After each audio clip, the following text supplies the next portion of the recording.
Okay, I'm going to go ahead and share my screen. Move all of this.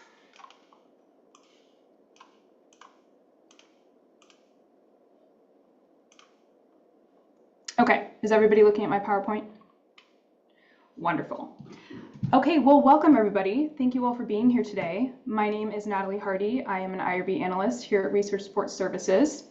We are also excited for our upcoming move from InfoEd to iRIS, which is a cloud-based system that enables online application submission and real-time submission tracking. It also functions as a document repository, providing users with easy access to their submission records and their study documents. Our new platform has so many amazing new features and is known to the research community for being intuitive and very user-friendly, unlike InfoEd. However, we know that platform changes can feel overwhelming and daunting, so I'm here today to make sure that everybody is prepared to move over to iRIS as seamlessly as possible. Today, my main goals are to familiarize you with the platform and instill some confidence. I'm going to point out some new and improved features of iRIS that InfoEd did not have. And I'll be reiterating the important upcoming dates regarding InfoEd access, our conversion period, and our iRIS Go Live date. So on the agenda for today, first I'll give an iRIS introduction with a general overview of our new platform. Then we will walk through a human subject research application with submitting it and what it looks like post-submission. Then we will respond to stipulations from the IRB and submit an amendment against one of our studies. And because this is such a small group, I would like to encourage everyone to ask questions after each segment is finished rather than waiting until the end. I think we can facilitate that just fine.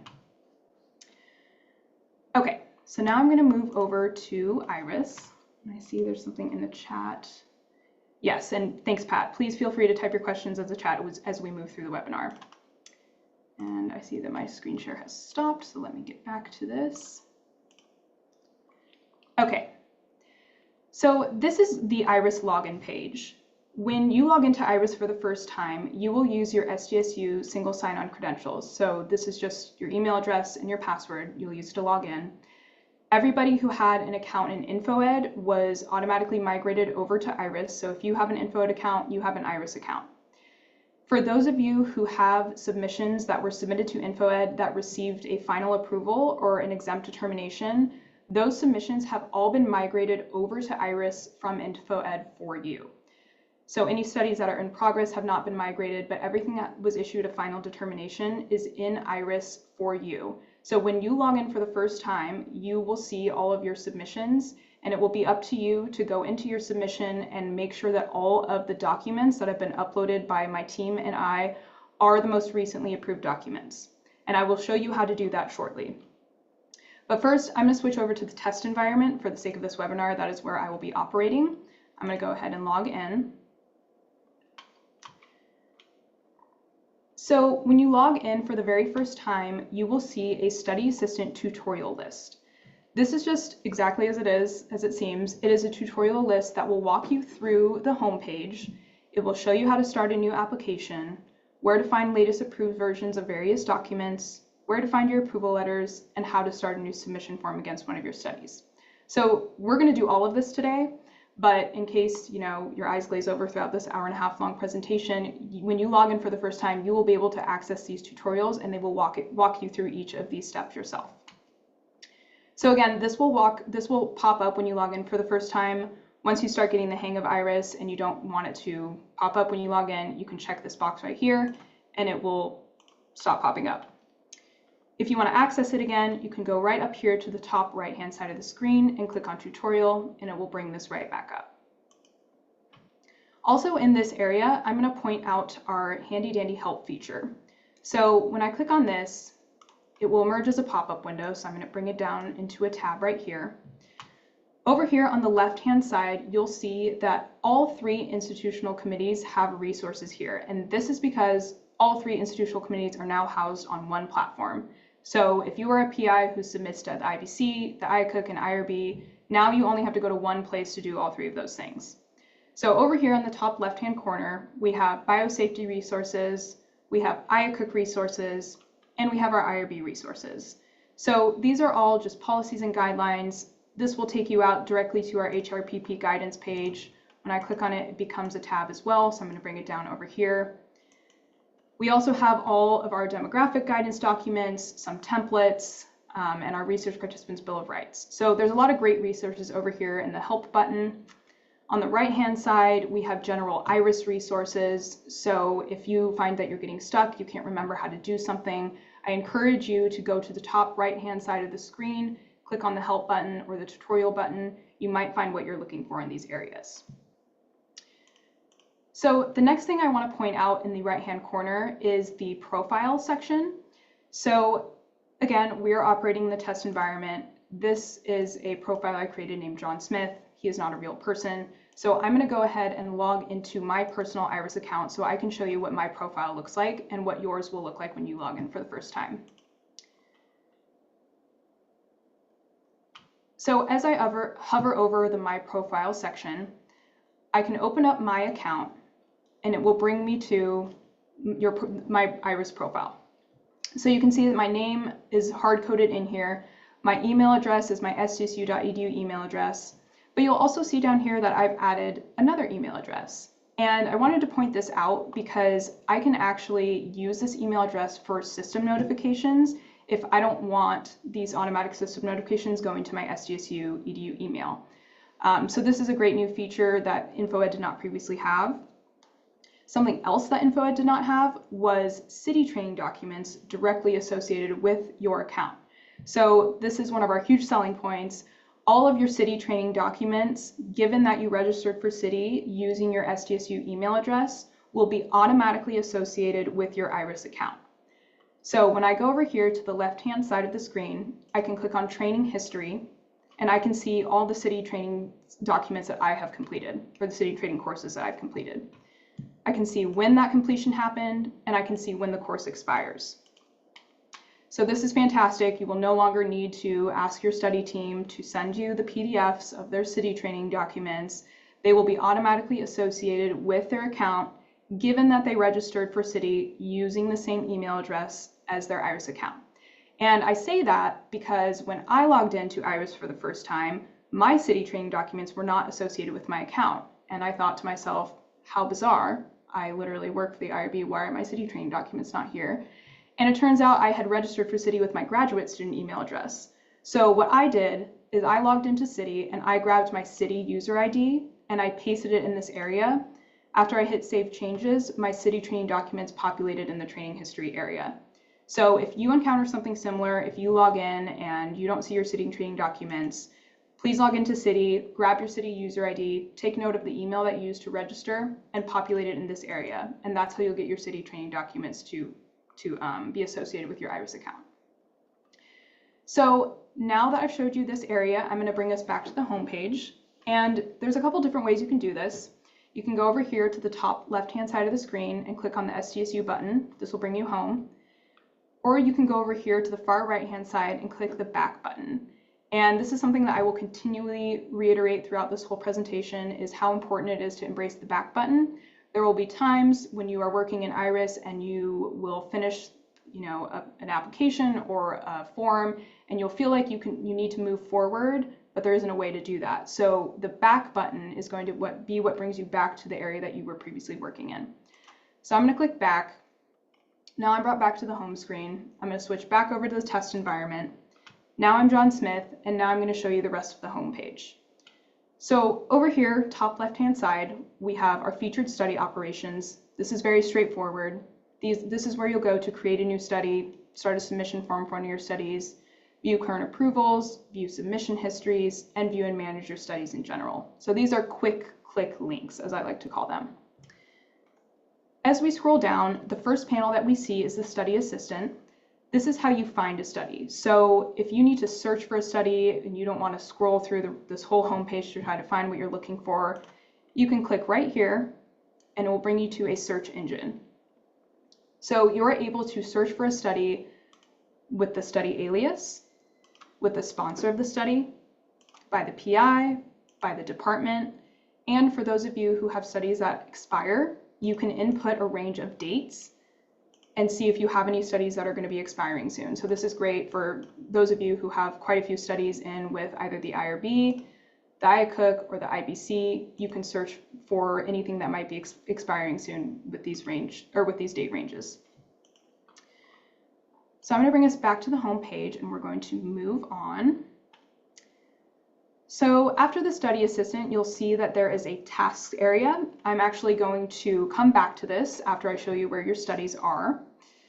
So scrolling past the tasks area, we get to the studies that are in progress. So these are your studies that you have created and submitted to the IRB, and that you have created, submitted to the IRB, and that have been returned to you for corrections. So these are your studies that have not been issued a final determination or final approval.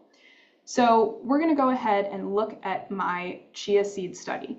So as I mentioned, when we search for studies up here, you could search for studies based on their alias. So we now have this feature. So you'll see right here, this is my study title, but my study alias is something that's a little bit shorter. So we have some PIs who have some studies that have very long titles. And so this is for internal purposes. If you want to shorten your title to be able to find it faster, you can do that. And so when I'm looking at this study, my chia seed study, I can see who the forum author was, I can see when it was submitted, and over here on the far right-hand side under Actions, there's this little steps icon. So when I open this up, I'm able to see a little life cycle, as I like to call it, of my study. So my study has moved from pre-submission over into pre-review. So what pre-review means is that my study has been finished, I've sent it off to the IRB, but it has yet to be assigned to an analyst. So it's essentially sitting in the queue. When your study is in pre-review status, you're able to retract it and make edits. So previously, when you submitted something into InfoEd, you sent it off into the ether and you hope for the best. Now, if you need to make changes to your application, or if you forgot to attach a consent form, the survey, etc., you can retract your submission, pull it back, and make those edits yourself. You don't have to email us anymore. You can just pull it back when it is in pre-review status. So the next study I want to show you is the study called Test Study, Stipulations. It's a very unoriginal title. But you'll see over here under the Actions column that there are some incomplete tasks, and it's telling me to open up these steps to complete these tasks. So when I open this up, the life cycle area looks a little bit different than my chia seed study. You'll see that changes have been requested, which just means that changes have been requested of me, the PI, by the IRB or by an analyst. So when I scroll down here, I can see this task status area. Here's the task action / any details.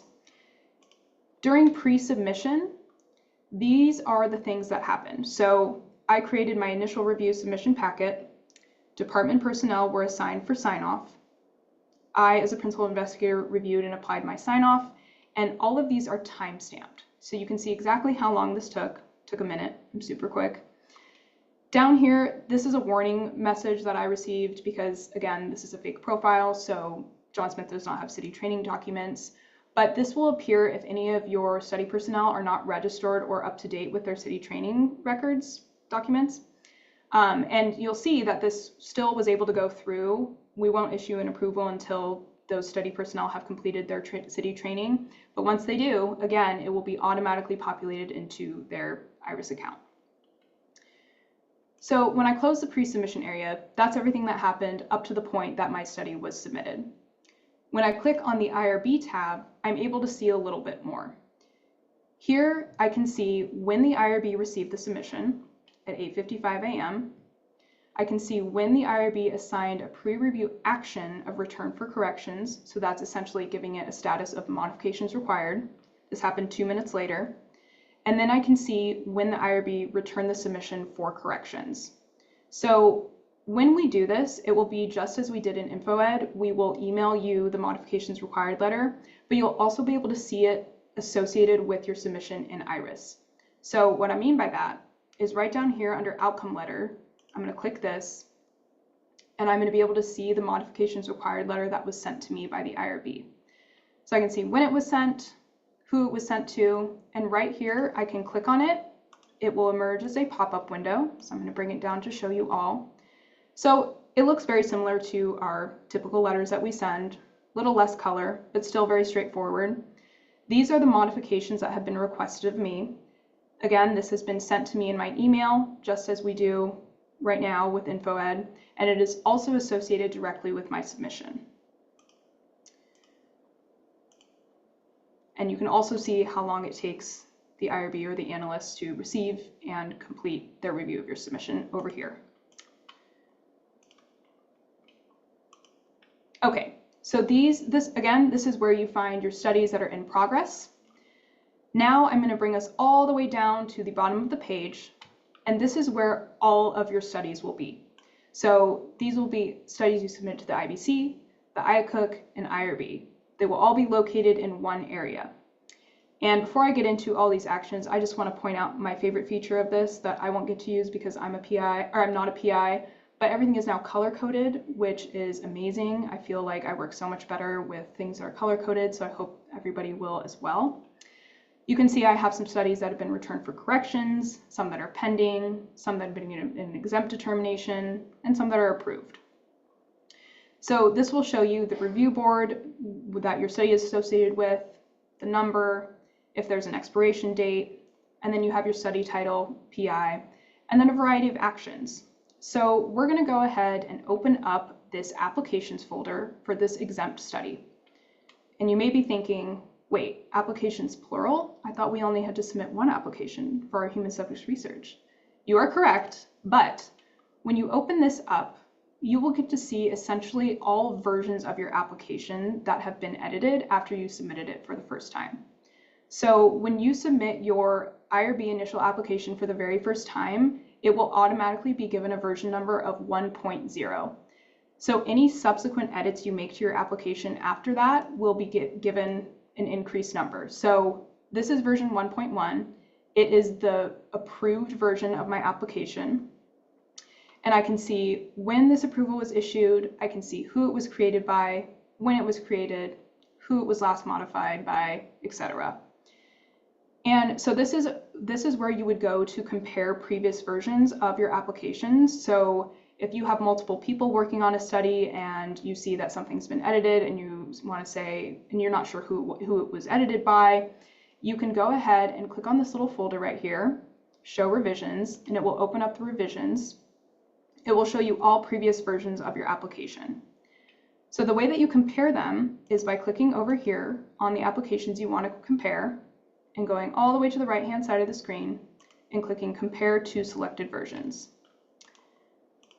So a pop-up window will emerge once again, and it will show you the exact sections of the application that have been edited. So you can see over here, the investigator's experience section was edited very eloquently.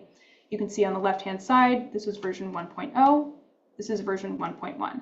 So this is where you would go to compare past and current versions of your application. So now I will bring us back to the All Studies area to continue pointing out these various actions. So next I want to show you the Documents area. So this is your documents library. This is where your consent forms will be, your flyers, your surveys, etc. Anything that's been approved by the IRB will be in this area. So when I click on this right here, it will show me the documents that have been approved by the IRB. This is my flyer, excuse me. I can see that it was approved. I can see when that approval date was issued, and right here I have the stamped file. So when I open up the stamped file, I can see my flyer, and it has been issued a stamp. The stamps look a little bit different in iRIS than they did in InfoEd, but there's essentially the same thing.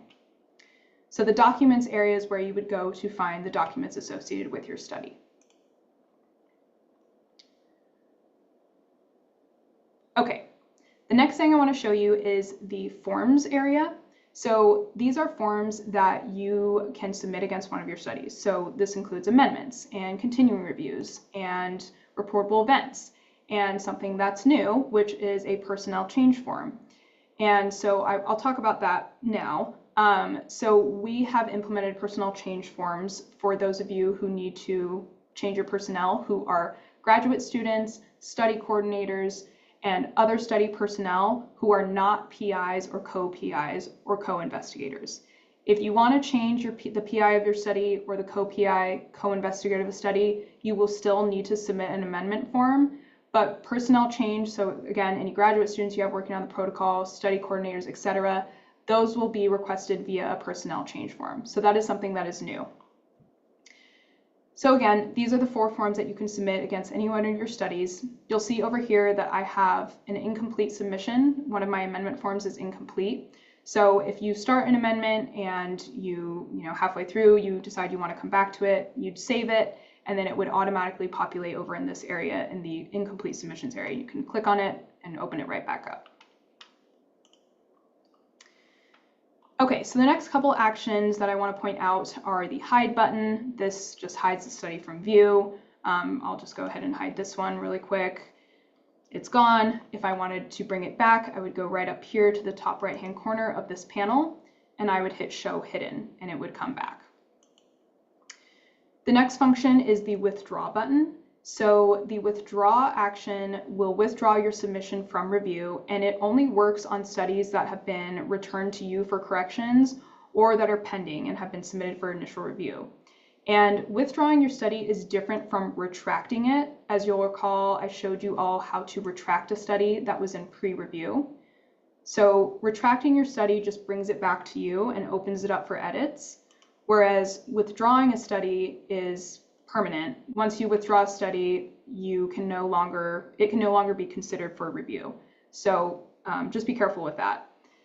I do want to also point out that I just said that you can only withdraw return for corrections or pending studies, but you'll see that this study right here is pending. It's been submitted for initial review, but I can't withdraw it. And that's because it's been assigned to a meeting. So if you have a study that has been assigned to the agenda for a full committee meeting, you can't withdraw it because it's on the agenda. So just keep that in mind as well. The next action I'll point out is the copy feature. This is new and it's exactly what it sounds like. It will copy your whole study, it'll copy the application and any supporting documents that you have submitted with the application. So this is a great feature for those of you who do very similar studies and you don't want to copy and paste your whole entire application again. This will copy the whole thing. Next, we have the delete function, and this only works on draft studies. So if you've created a draft of your study and you decide that you don't want to finish it, you can delete it in this area. And then lastly, I will show you the correspondence area. So let's see, I wanted to point out a specific study here. Where is it? Okay, so we're going to open up the correspondence area. So when I click on this exempt study, I see that there are 2 messages in this area. The first one has been sent from an administrator, and I'm pointing this out because it's new. So when your study is assigned an exempt determination, you'll get an automatic notification. So I'm going to open this up to show you what I'm talking about. This is an automatic notification to alert you that this submission has been assigned for exempt review. So this isn't the exempt letter. This is just a notification that you receive automatically from the system, and you'll know that it's automatic because, well, one, it will say, but also because it will be from the administrator. Now up here, you'll see the analyst, which is me. I sent out an exempt verification for this study. So same subject as we do in InfoEd, exempt verification, study number, and the date. So when I open up this message here, I see the content of the message attached as the outcome letter for the submission. And over here on the left-hand side is going to be where any attachments are. So when I click on this outcome letter, it will emerge as a pop-up. There's a lot of pop-ups here. And here's my exempt verification letter. So that is how you can access any outcome letters, including modifications required letters associated with your study by clicking on the study correspondence area. One more thing I'll point out before we move back into the home screen is the fact that you are able to send correspondence from this area to anybody who's listed on your study. So if you need to let your study team members know something, or you need to say, hey, can one of you take care of this? Can one of you upload or create an amendment for this study? You can do that here. You would just write the message here. Here's the subject line. And then you would add any recipients here. So maybe this wasn't the best example because I'm the only person listed on the study, but once you click on the recipients area, all the key study personnel that you have added to your application will be automatically in this area. And you can select them and send a message to them, and it will be contained in this study correspondence area associated with each of your studies. So it's a great place to keep all the correspondence related to this study in one place.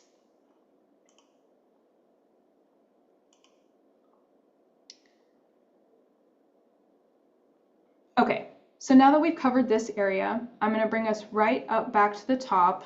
Remember I said we were going to come back to us? This is the all tasks area. So these are going to be tasks that are generated from the IRB or from somebody who has submitted a study that you are listed on that you need to sign off on. And we will touch on that a little bit later, but this is where you're going to find all tasks that have been assigned to you. The only downside to this area is the fact that it doesn't tell you what study this submission correction is for, but like I showed you earlier, I have some incomplete tasks here. When I open this up, I'll see again that corrections have been requested of me. So I can assume that because this is the only study that I have incomplete tasks associated with, that this task is that study. So when I open it up, it will bring me directly to the pre-review correction form, which we will return to after we submit a study. I don't want to overwhelm everybody, but you'll see that this was indeed the study that I just pointed out, and that is how you access those corrections. So the last thing I'll say about the task area is the fact that you can actually assign priority levels to each of the tasks that are in here. Some of you are going to have a lot of tasks at the same time. A lot of you have a lot of studies coming in and out. So when you set the task priority to high, for example, and you say, I need to complete this by tomorrow, then your complete date has been set. When you scroll back up to the top in your by the numbers area, this is just an area where you can see how many submissions you have in process, any forms pending submission, etc. You'll see that you now have a high priority task that you just set yourself. So if I were to change this down to medium, it would be removed from this area. So this is just a really good way for you to keep track of the things that you have to do and things that may be more time sensitive than others. Okay, so I am now going to open it up to questions before we go into create a new study. If anybody has any questions, please feel free to ask. I see that there's one thing in the chat. Stamped and approved consent forms would also, yes, they would also be in the documents area. That study did not have any consent forms. That was on me. I just put a flyer in there. But your stamped consent forms would be in the documents area as well. And again, that's down here. Any documents that have been approved and associated with each of your studies will be in this area. They will also be, actually, I'm glad you asked that question because I forgot to show you the study dashboard. So over here on the left-hand side is going to be the study dashboard of each of your studies. This is where you can go to find essentially the inner workings of your entire study. So when I click on this, I'm brought over to my protocol items. I can see my study application, all my other study documents. Here's my singular flyer. And then this is the initial review submission packet, and this is a term that we will come back to many times, but it's essentially the entire submission. So it has your application and all your study documents just in one, essentially a PDF. I'll also get to see any forms that I've either submitted or I can create one from here. And over here I can see my study correspondence and my submissions history. So thank you for saying that. I'm glad you did because I forgot to show everybody the study dashboard. Okay. Are there any other questions before I move into creating a study? So I have one more question too. Yeah. I couldn't type fast enough, but on the main submission or on the main page where you see all of your studies, is there a way to list even like a short title? Yes, right there. Thank you. That includes, yeah, just a short title or brief description. I just can't tell you how many times I've gone through or clicked through each of my studies because I never remember the name of the number. And so I just, if that could be added, that'd be immensely helpful. Yes. So to answer your question, kind of, you can sort these studies in this area however you'd like. So I can sort by the study alias, or I can sort by the study title. So now it's just alphabetically. Does that answer your question? I'm not sure. Yeah, it does. And I can add my own version of the study alias under the dashboard, or Yes, so I'll Okay. show you how to do that when we start a new application. You'll be able to choose your study alias then. Okay, I perfect. believe Yeah. you can edit it, although I'm not entirely sure. So I will get back to you on that. But when we start a new study, you create your study alias right after you put the title in. Okay, no, that's immensely helpful. Thank you. Good, I'm glad. And then I had a question, in your main all studies dashboard, you do not see all your study protocols. Okay, so if you don't see all of your study protocols when you log into iRIS for the same time, it's either because they are still migrating over. So when we migrate each study over, we have to process them after they've been migrated. So Anna, that is probably why you don't see all of yours, because they haven't been processed, but they're in progress. So they will eventually be there. But so thank you for checking. We appreciate that. Okay. I am going to go ahead and start a new study unless anybody else has some questions. So the way that I'm going to do this is I'm going to go to my featured study operations, one of the first things you'll see, and I'm going to hit create a new study. And this is where you would go to submit a study to the ICOOC, IBC, and IRB. We're going to select IRB initial application and start. Okay, so here the first section will ask you to enter the full title of your study. So I'm going to call this test study with the date. And down here would be my study alias. So Michelle, this is where you can enter an abbreviated version of your study title, anything that you want. It's completely up to you. So I'm just going to say TS 822. It's a shortened version of my full title.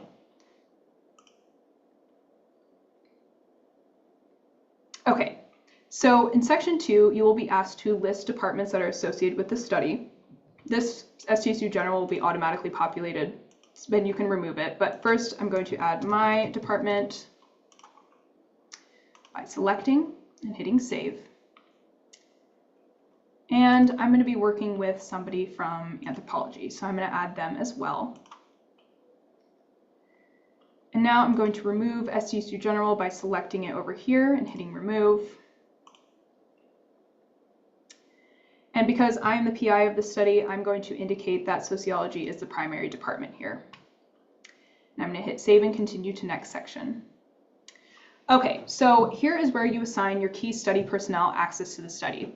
So as you can see, that even though I am the study author, I am not automatically added as a principal investigator. So for those of you who maybe have study coordinators or graduate students creating studies on your behalf, they will be able to add you as the PI themselves.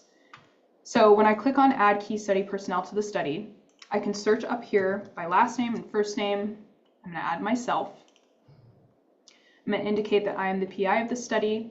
It's going to ask me if I'd like to be included as a contact. I can say yes or no. Because I'm the PI, I'm going to say yes and hit save. And then I'm going to add my colleague, Justin. He is going to be a co-PI, but I don't need to add him as a study contact. He doesn't need to get all this correspondence. And then I'm going to hit save. So something else that I'll point out, like I mentioned, when you log in for the first time, if you have an account in InfoEd, you will have an account in the iRIS database. If you are unable to find someone in the iRIS database, please try searching for them in the LDAP directory. If they're not there, then have them request an account, but please try searching for them in both databases before you have them request a new account. Okay, I'm going to hit close. And also over here, you're actually able to see everybody's training records by clicking on training record. And you can see whether anything has expired or has never been active or is current. Okay, so now I'm going to hit save and continue to next section. This will ask me if I have a review reliance agreement. I'm going to say no. And over here, it will ask me if my study is funded. If I were to say yes, then I would have to answer multiple questions. This is a logic-based form, so some of the time you will see questions based on what you answer that you may not see based on other applications that you've submitted. I'm going to indicate no so that we can move forward. Right over here is the classic human subjects research questionnaire. This is pretty much exactly the same as it was in InfoEd, but we've added a bit more. And what I mean by that is that you'll see that there's some colored text. And when you see colored text, that means we've added a little definition to provide a little more context. Right, here's a definition of generalizable knowledge. We We have definitions of interaction and intervention. Over here on the top right-hand side of the screen, we have a little question mark. This will give you some examples of project that may not fall under IRB review. And it will be a pop-up window, so I just brought it down. I know this writing is really small. But this just gives everybody a little bit more information. Sometimes we have people submit applications and it's not actually human subjects research. So we're hoping that these question marks and additional definitions will help educate and provide more context. So I'm going to say yes to these questions because this is a human subjects research application.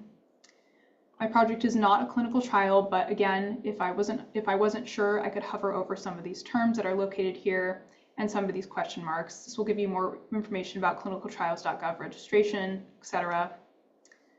I'm going to say no to these questions and move forward.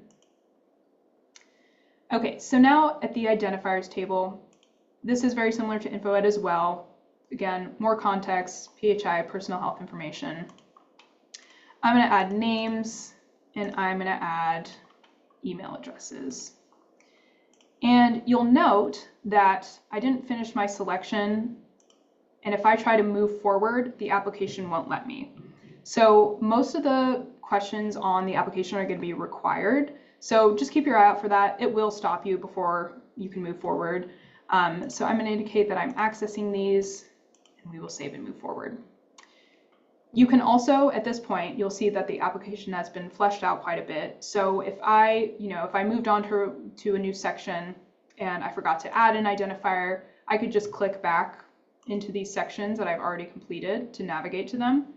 If I wasn't sure where something was, then I could click on entire view of the application, and then it will give me the entire view of the application, and I can scroll and figure out what I needed to edit. But you'll need to take note of where that was because you can't edit the application when you're in the entire view. You need to go back to the section view. Okay, so section 8 will ask you to select the appropriate review type for your protocol. This is new. This is an effort that we are making to educate and, again, provide context as to how we designate each of our human subjects research protocols that we get in. If you're unsure about what review type your protocol might fall under, again, you can go over here to the question mark and you can get a little bit more information about the different levels of review conducted by the IRB.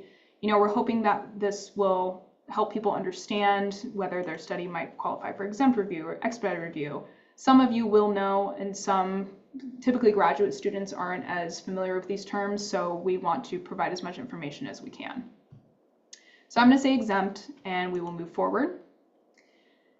Now, under investigators' experience, I will be asked to list the relevant experience of the key study team members. And so you'll note that this is just PIs, co-PIs, co-investigators, and faculty advisors. And if you're going to be translating any documents, you'll need to name the person or the service and describe their experience and expertise for translating these documents. So I point this out because we will no longer ask you to describe the research experience of all the graduate students or study coordinators, undergraduate students listed on your protocol. We only ask for the co-PIs, co-Is, investigators, etc. So that's actually not the PI. I am the PI. I'm going to add Justin's as well. I'm going to say no to conflict of interest, and then we will move forward. Okay. So now I'm taken to the meat of the application. Here is my background and significance section. And I want to point out the fact that this is a rich text format box. I may have butchered that term, but the biggest takeaway is that there is no text limit. So that was one of the biggest hangups people had with the InfoEd application, is that they said, I ran out of room. I've attached this supporting document with more background and significance. And that was okay, of course, but now you can write to your heart's content. You can also change the font. You can change the color. You can change the size. So, you know, if you work better in like paragraph form, if you want to start a little paragraph here and have a heading, you can do that. Oh, that's not how you spell heading. You can also insert hyperlinks and images if you want to insert some sort of diagram or image that you feel would help us better understand any section that contains this rich text box. You're able to do that as well. So we've made this more fun, I'd like to say. And also the no text limit is going to be super great for a lot of you. So here's where I describe my background and significance section. Down here, I'd provide my list of references, and I'm just going to put test everywhere because, again, the application will not allow me to move forward if I don't fill everything out. You can also, now that I'm saving and continuing, if you want to come back to this at a later date, make sure that you save the section and then you can leave the platform. But if you, for example, if you filled out this whole section and then you left and didn't hit save, then the section would disappear. So please be sure you save sections if you want to come back to them at a later date. Just very important. Here is the research designs and method section. Research methods and design, actually we switched them. So that's where I describe my hypotheses, my methods, my planned data analyses, any benefits. And here is where I would describe any risks posed to my participants, any potential risks, and you will be happy to know that we will only ask you to do this one time. On the info application, we asked twice, and some people complained, and that's okay, I would probably complain too. Here, it's just we add some more definitions about minimal risk, greater than minimal risk, so keep your eyes out for those. Tell your grad students to keep their eyes out for those as well. Down here is the risk management procedures. Again, only time we'll ask you for this.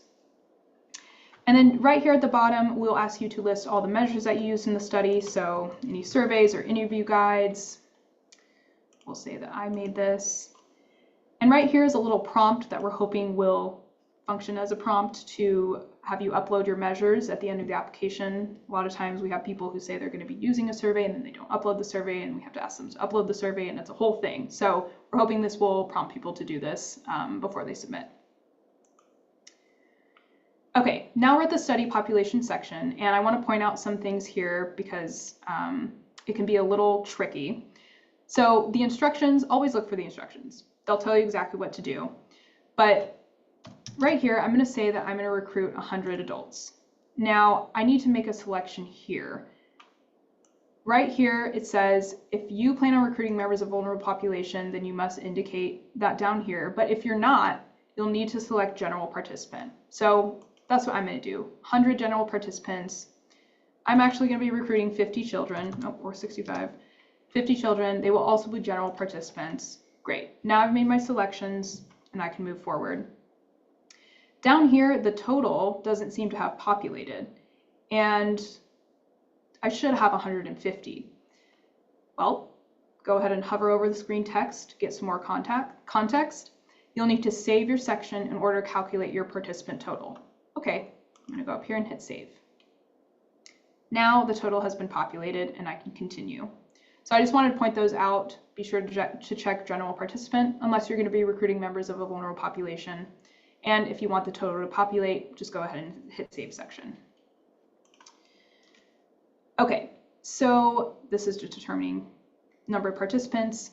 Down here, this is where you'd list inclusion and exclusion criteria for your participants in your study. And you can do this in one of two ways. You can do line items or you can do paragraph form. So if you say your inclusion criteria is over 18, doesn't smoke cigarettes, isn't pregnant, you could write that all out in paragraph form and hit save, or you can do it one by one because as you see, they populate as line items. So it's really up to you how you want to approach that. Jamie just asked, what if you have general population and pregnant? Can you check more than one option for participants? Great question. Yes, you can. You can absolutely check multiple boxes, and I'm sure you guys will all the time. So you can check more than one box up there. Okay, I'm going to hit save and continue. Now we are at participants recruitment and screening. This is very similar to the info application. I'm going to be recruiting using email and flyer, pretty typical. You'll see down here another prompt asking me to upload a copy of any recruitment language. Down here, you'll see how I will be screening participants. I'm going to hit online/digital, and we will move forward. Here, I'll be asked to select the level of risk I believe to be posed to my participants. This isn't new either, but if you're confused, here's some more definitions. I think we defined this multiple times throughout the application. Okay. The informed consent section has been enhanced. We now link directly out to our informed consent templates. When I click here, I'm open it up into a new tab. You get to see all of our templates linked directly out. You also have some more information over here on the far right-hand side about waivers of documentation, alterations of informed consent. We provided this because we know that these terms can be kind of confusing and not everybody knows what they mean, and that's okay. So we wanted to give a little bit more context. There's also some information about broad consent. If you do select a request for alteration or waiver of informed consent or a waiver of documentation, you will be prompted to choose all the criteria under which you are requesting that waiver. This is, again, another effort to provide more context and educate and inform you that you do actually have to meet these criteria in order to request a waiver of documentation and get that approved. Sometimes we have people who say, I just don't want them to sign, but they have to meet specific criteria. So I'm going to check comprehensive written. Now it's going to ask me if my consent or assent will be translated into a foreign language. I'm going to say no, but if I were to say yes, then I would select that language and I would attest to the fact that there would not be any deviation from the translation of informed consent documents policy. This went into effect on January 1st, 2024, and that link takes you just directly out to it, in case anybody was unaware of that policy. So I'm going to go back up here and hit no. Because I said I was recruiting children, I'm going to indicate that I will get documentation of assent, and no one will attain the age of majority, so I will say not applicable, and we will move forward. Okay, the research setting, pretty straightforward, although now we ask you to indicate whether you'll be using online or virtual methods. So if you're going to be doing Zoom interviews, we will just ask you to use Zoom or input Zoom. I will not be traveling to another country, so I'm going to say no and move forward. Okay, in the payment sections, we have provided some more information about specifically raffles and lotteries, but also information about incentives that total more than $600, the difference between compensation and reimbursement. The reason we put this up here is because sometimes we get PIs who will indicate they want to do a drawing, and then we have to sadly rain on their parade and tell them that they have to adhere to the California code involving lotteries, which when I click on this, you will see that it is quite extensive. So we put that in there because this happens a lot, and so we wanted to just give more information. You'll have to describe how the drawing or lottery will be conducted.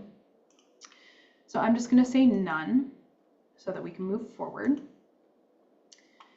The data management section is virtually identical to the application and info ed. I'm just going to say no to these, indicate that my data is confidential and coded. Say 3 years. ASAP. Okay, and also here's some more information about certificate of confidentiality if you're not sure what that is. Here's the definition and some more information. Okay, so now the application has been completed. We've transitioned into the initial review submission packet, which is a term I said we'd return to. So now I get to complete this packet, and I will be attaching any supporting documents that I need with this submission. So here it'll give you a brief overview of your study title, the PI of the study. Looks great. I'm going to hit save and continue. Now it will ask me to attach the study application. It has already been attached automatically. This is the IRB initial application version 1.0. We just did this together.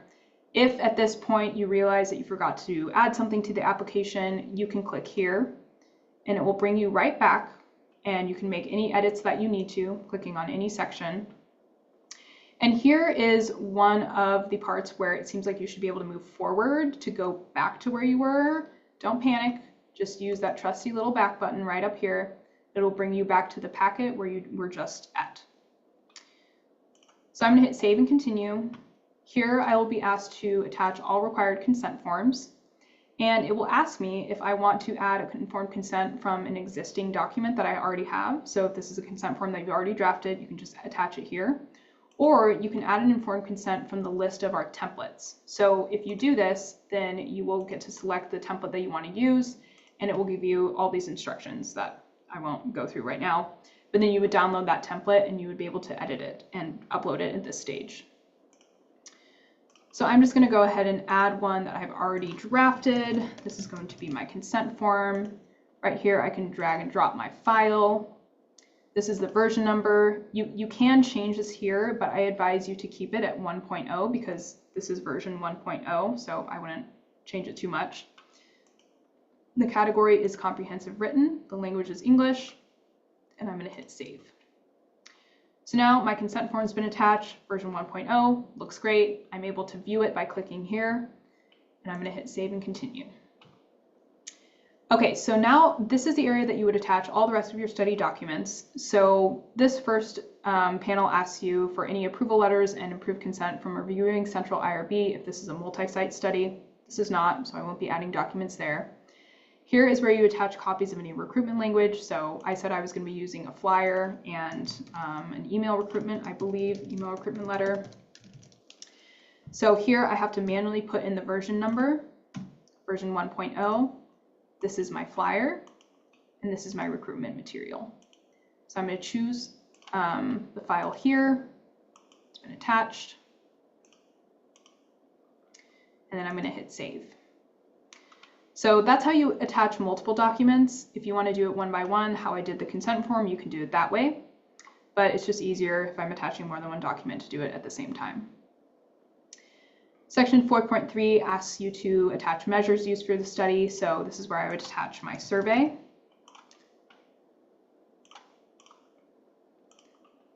I'm going to indicate that it's a research measure. Hit save. Okay. So here I would attach any documentation received by the researcher originating from foreign interests. That does not apply to my study. I don't know how often that will apply, but it's there in case you need to use it. Here's where you attach all other study documents that might not fit into any of these categories.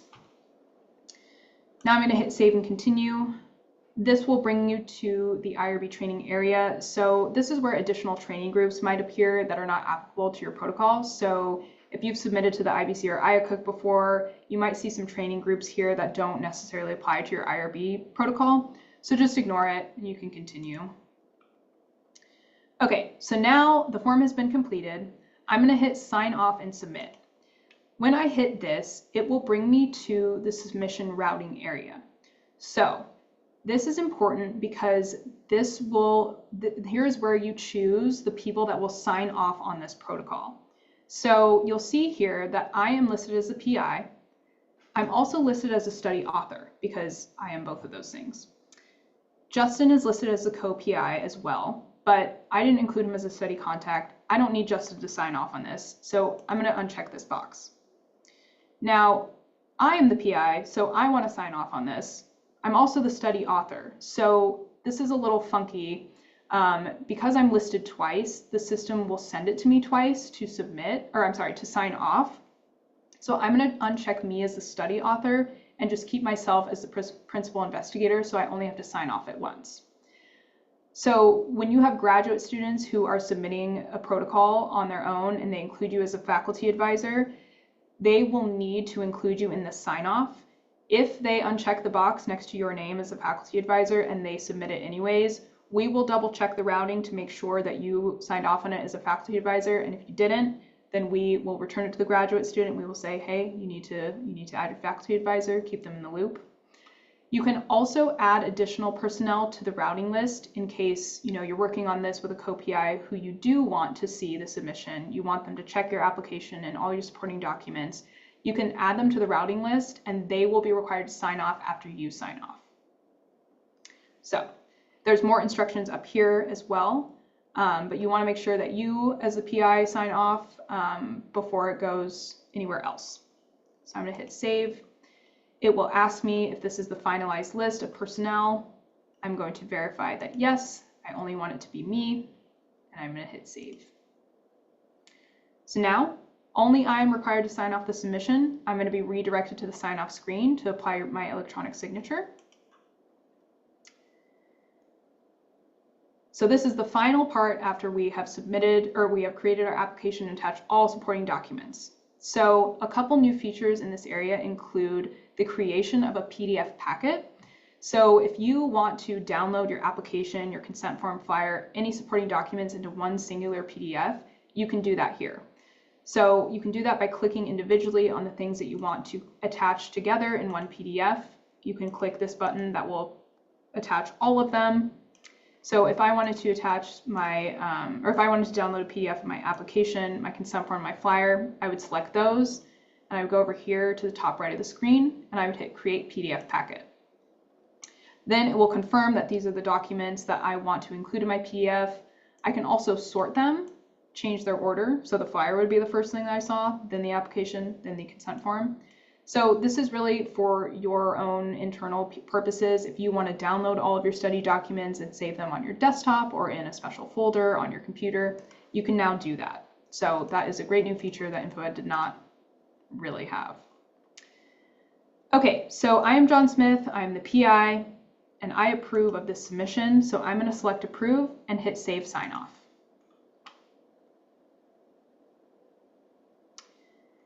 Now my study has been routed to the IRB. It is now automatically populated in the in progress area. I can see it right here. This is a study that we just completed together. It is in pre-review status. And what does that mean? That means that it is sitting in the queue. It has yet to be assigned to an analyst, and I'm still able to retract it at this point to make edits. So that's how you create and submit a new study. Now I want to move on to addressing stipulations, but before I do, I'd like to ask if there are any other questions that anybody may have while I drink some water.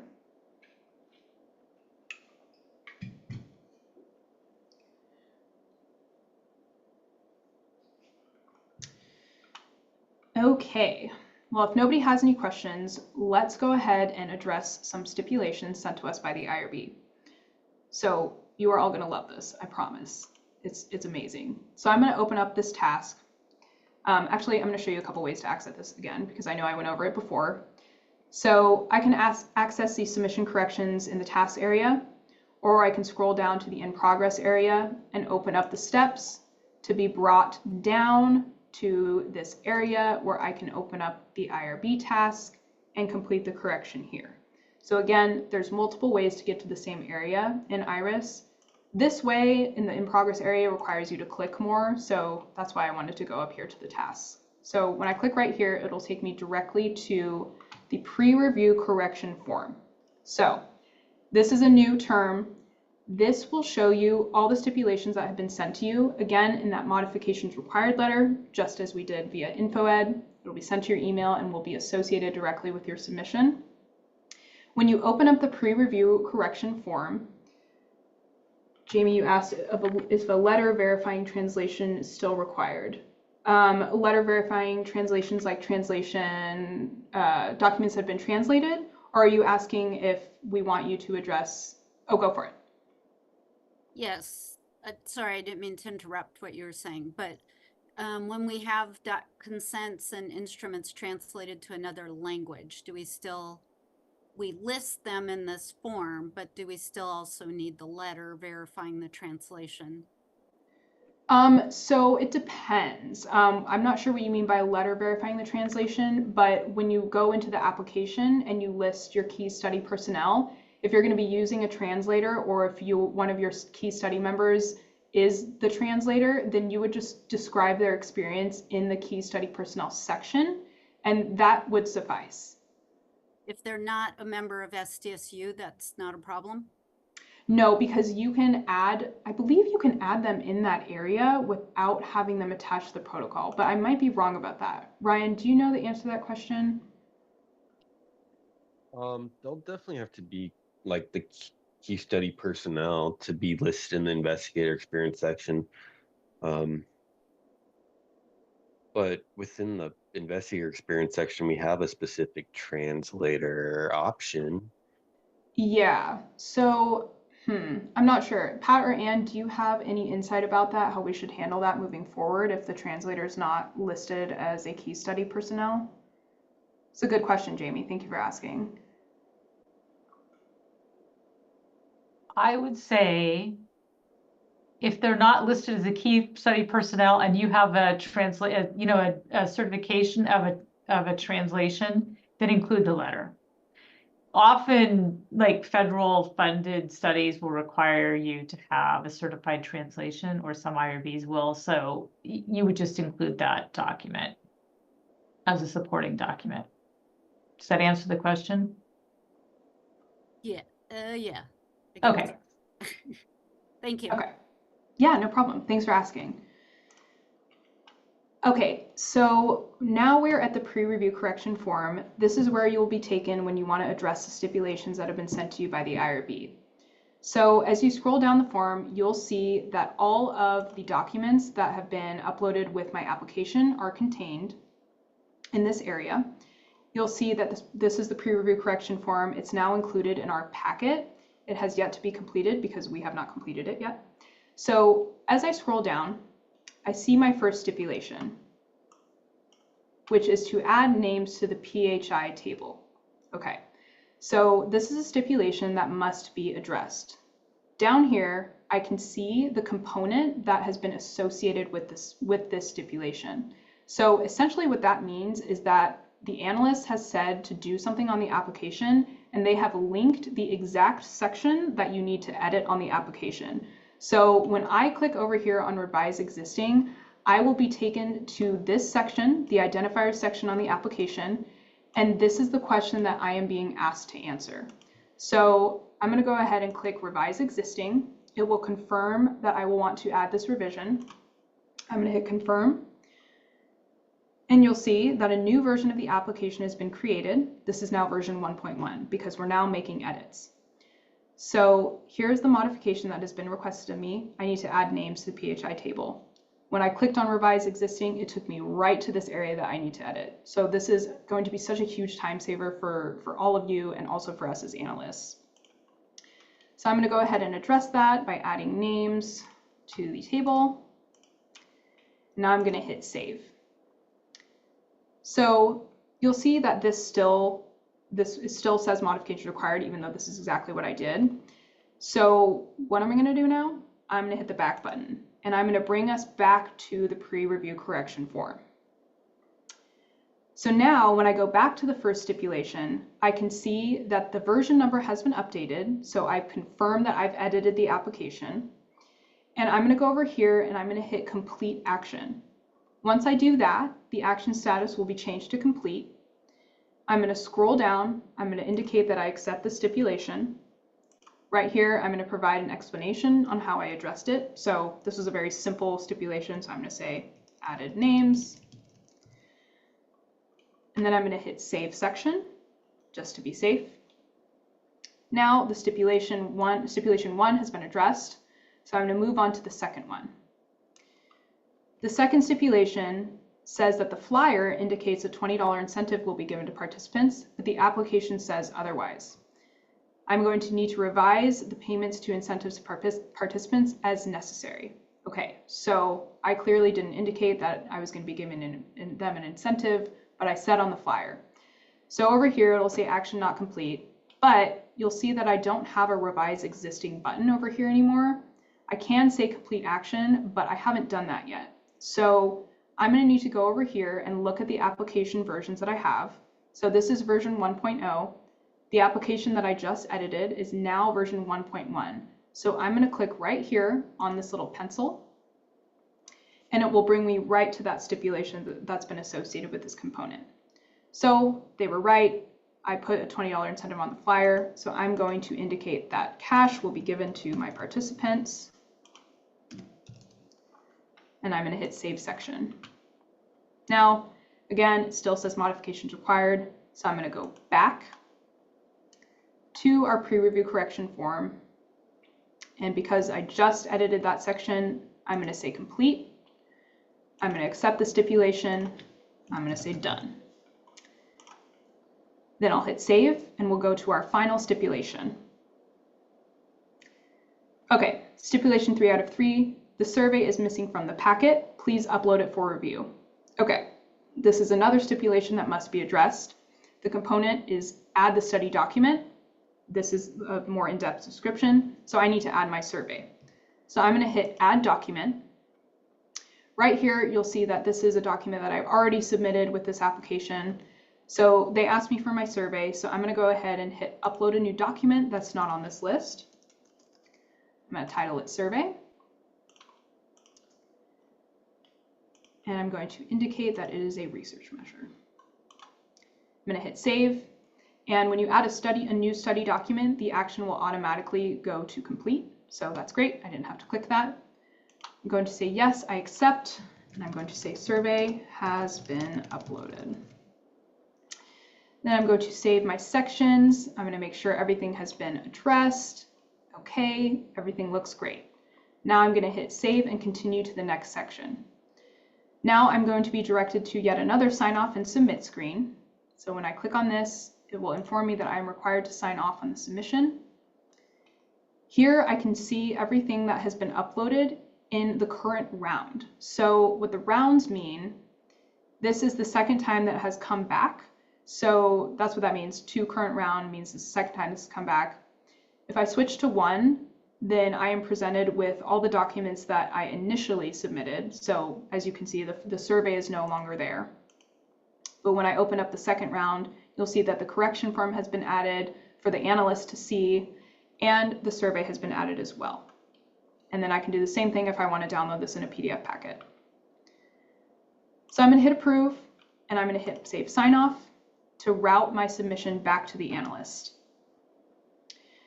So now it is back in pre-review status. It is in my in progress area, and an analyst will see it and see that I addressed my stipulations and will get me on my way with an outcome letter.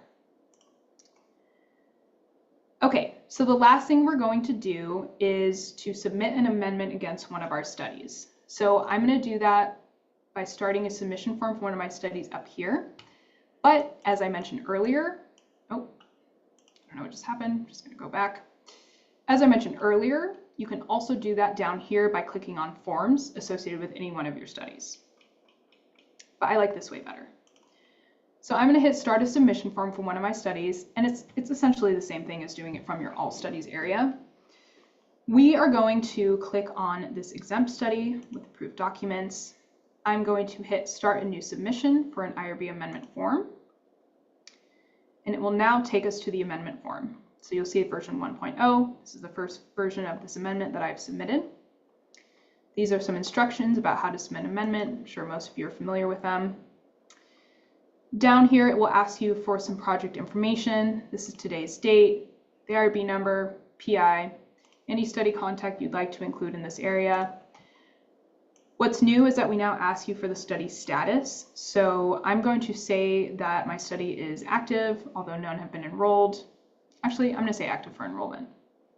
This is really for internal record keeping purposes, but also to let us know where you are in your study. So it helps us understand a bit better what you've got going on.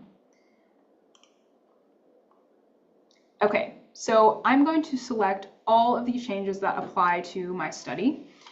Today, we are going to be changing the principal investigator. We're going to add a co-PI to the study. And we're also going to increase the number of participants. Down here, you would be asked whether the changes affect procedures, costs, or risk to participants. Neither of these changes will affect my participants, so I'm going to say no. But if I were to say yes, then I would be prompted to revise the informed consent forms, any assent forms, and the initial application. Because I'm going to increase the number of participants, I will need to edit my application as well as when I add a new co-PI. So when I hit save and continue next section, I will be asked to describe the proposed changes and include the rationale for the changes. I'm going to say adding a co-PI to help me and increasing study population.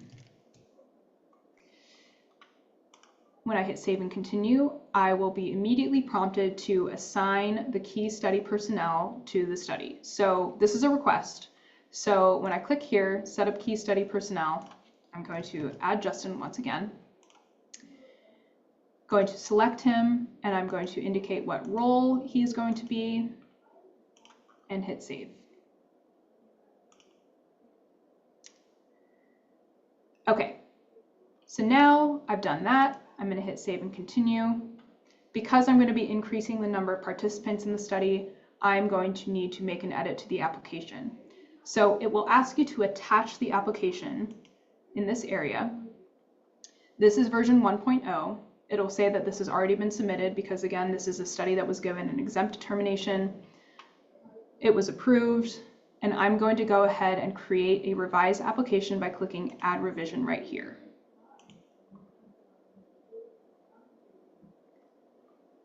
Okay, so this will bring me to the application, and I will need to make changes. As I am here, I'm realizing that I set this up as a secondary data analysis, so I don't actually have the study population section. So I apologize, but if it were here, I would update the study population section accordingly, and I would hit save, and then I would go back. I'm just going to make an edit here so it understands that I've edited this area. Then I'll go back to this, to the amendment. You'll see that the version number has been updated. Again, I apologize for that. I totally forgot that I made this a secondary data analysis, so I don't have a study population section, but you get the gist. That's how you attach your protocol, and that's how you make edits directly to the application. And the version number will update to confirm that those changes have been made. And here is where you would attach or revise any study documents that you would need to update. Because of the nature of this amendment specifically, I don't need to do that. But most of the time, you will have to update or revise any of your currently approved study documents. So I'm going to hit save and continue. I will be taken to the sign-off screen once again.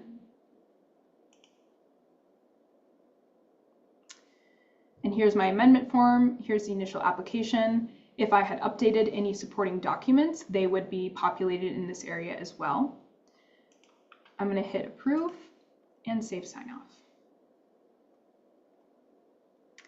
Okay, now my amendment is in the in progress area. It's in pre-review status. I'm able to retract and make edits, but it has been sent off to the analyst and is waiting in the queue. Okay, so now I'm going to switch back to my PowerPoint so I can share some important dates with you all.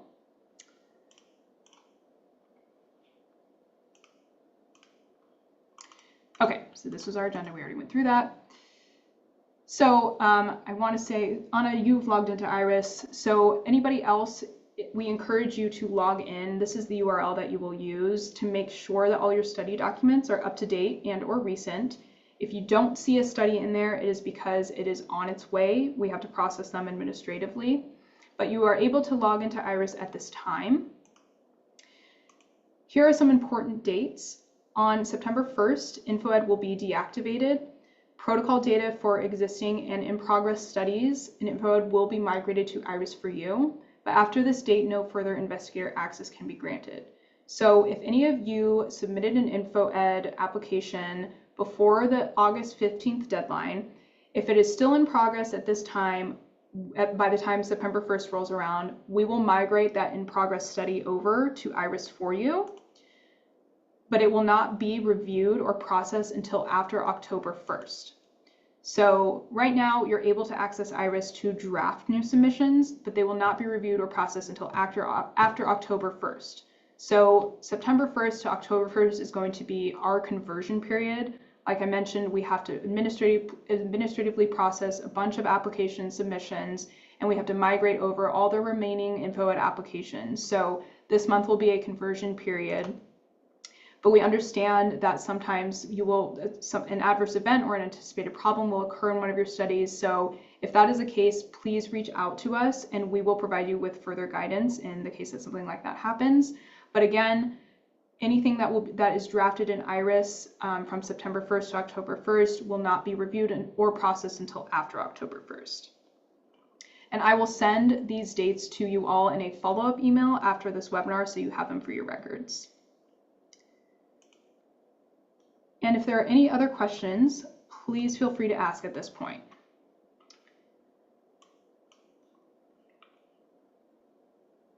Okay, Michelle, you said you have a continuing review due on the 13th of September, and you would do that in iRIS. Yes, so you would do that in iRIS, and it would not be reviewed until after the 1st of October. Is the study going to expire on the 13th? Sorry, I can just unmute myself. No, I think it's set to expire in November, but it seems like getting just ahead of the review process, which I appreciate. And so, okay, that's helpful. Not that I anticipated it to be reviewed that quickly anyways, but I thought it was just helpful that I understood the process. Yes, so it will be reviewed after October 1st. Let me find the study number, but I'll direct message you for that. Okay. Thanks. I think it's the 0202 or 2023-0202. Okay. I recognize that number. Because yeah, it expires in November. Okay. Perfect. Thanks for looking that up. This is Jamie. If we submitted before or on August 15th, you mentioned that if it's not reviewed, it would be put in the October 1st pool. If you submitted something in InfoEd before the deadline, Pat, Ann, and I are working to get those submissions reviewed and back to you as soon as possible. Because like I said, InfoEd will be deactivated on August 30th, or I'm sorry, September 1st, after which there will be no further access. So we're doing our best to get those submissions returned and back and issued any approval or exemption letters that we can during this time, until the end of August. Okay. Thank you. Yeah.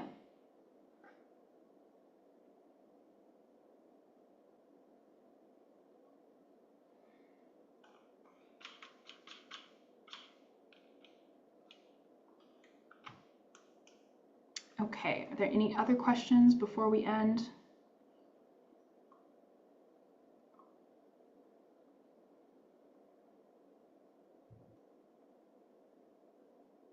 Okay, well, thank you everybody. I appreciate you all being here. I hope this was helpful.